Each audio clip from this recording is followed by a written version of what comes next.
우리 동양에서는 그 철학이 어떻게 생겼을까요? 어떻게 그 발생했을까요? 이것도 아주 재미있는 문제 가운데 하나입니다. 우리가 그 동양에서의 최초의 철학을 일반적으로는 중국 철학자 노자나 공자부터 합니다. 그래서 공자나 노자를 최초의 철학자라고 보죠. 그런데 그 공자나 노자를 왜 최초의 철학자라고 그러는가? 그건 공자나 노자가 믿음의 세계에서 생각의 세계로 우리 인간을 이끌고 온 최초의 사람들이기 때문에 그렇습니다.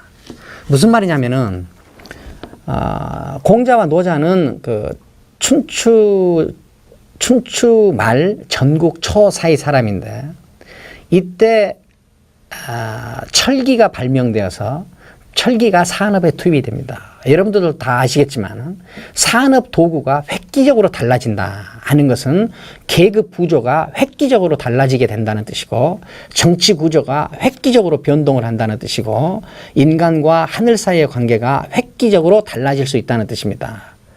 그 이전까지는 철기가 산업에 투입이 되기 전까지 중국 사회는 안정적인 계급 구도, 안정적인 정치 구조, 안정적인 하늘과 인간과의 관계 구조가 잘 유지되고 있었죠.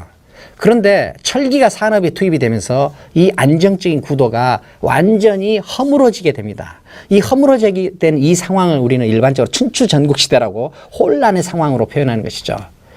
이 혼란이라고 표현될 정도로 기존의 상황이 모두 달라지니까 인간들은 의심하게 됩니다. 신이 만들어 놓은 제도가 이렇게도 달라지는구나 하면서 신에 대한 믿음이 약해지죠. 신의 기존에 가지고 있었던 권위가 이제 더 이상 절대적이지 않게 됩니다.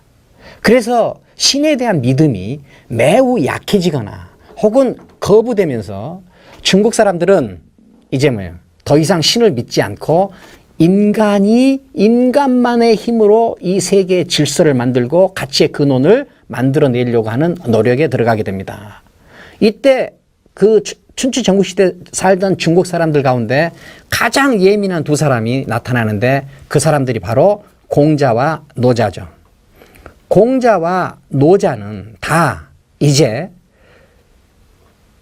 인간을 지배했던 인간을 초월한 최고 권위인 신, 중국 사람들은 그걸 천명이라고 그랬죠.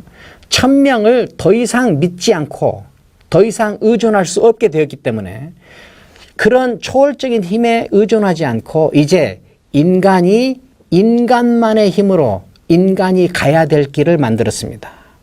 다시 강조하면은 그 이전에 인간이 가야 될 길은 하늘의 명령을 따라서만 가면 됐는데, 하늘의 명령을 믿고 가기만 하면 됐는데, 이제는 그 믿음의 대상이 약화되거나 사라졌기 때문에 이제 인간은 인간이 가야 될 길을 인간만의 힘으로 스스로 만들어야 됐다. 인간이 인간만의 힘으로 만든 새로운 인간이 가야 될 길, 이거를 이 사람들은 도라고 불렀습니다. 도라는 개념이 출현했다.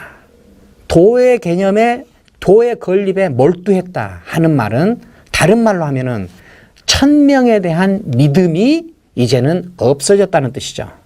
그래서 중국에서 노자와 공자를 시작으로 해서 이제 중국 사람들은 인간이 가야 될 길을 인간만의 힘으로 만들기 시작했다. 그런데 이 인간이 가야 될 길을 만들 때 인간이 사용한 능력은 무엇이냐?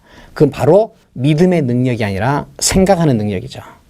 그래서 노자와 공자를 통해서 인간은, 중국 사람들은 믿음의 세계에서 생각의 세계로 벗어날 수 있었습니다. 신이 주도권을 잡는 시대에서 인간이 주도권을 잡는 시대로 새로 열 수 있었습니다. 신의 이야기를 적은 신화의 시대에서 인간의 이야기를 적은 철학의 시대로 진입할 수 있었습니다. 중국에서도 노자와 공자를 통해서 철학이 시작되는데, 그래서 이 사람들을 최초의 철학자라고 하는데, 최초의 철학자라고 하는 이유는 뭐냐? 그 사람들이 믿음의 시대에서 생각의 시대로, 신의 시대에서 인간의 시대로, 신화의 시대에서 철학의 시대로 넘겨줬기 때문에 그렇습니다. 이것이 바로 인간의 독립입니다. 신으로부터 독립입니다. 바로 철학의 기본 정신이 되는 거죠. 철학의 기본 정신은 믿음을 따르지 않고 주체적인 독립성으로 사고한다는 것입니다.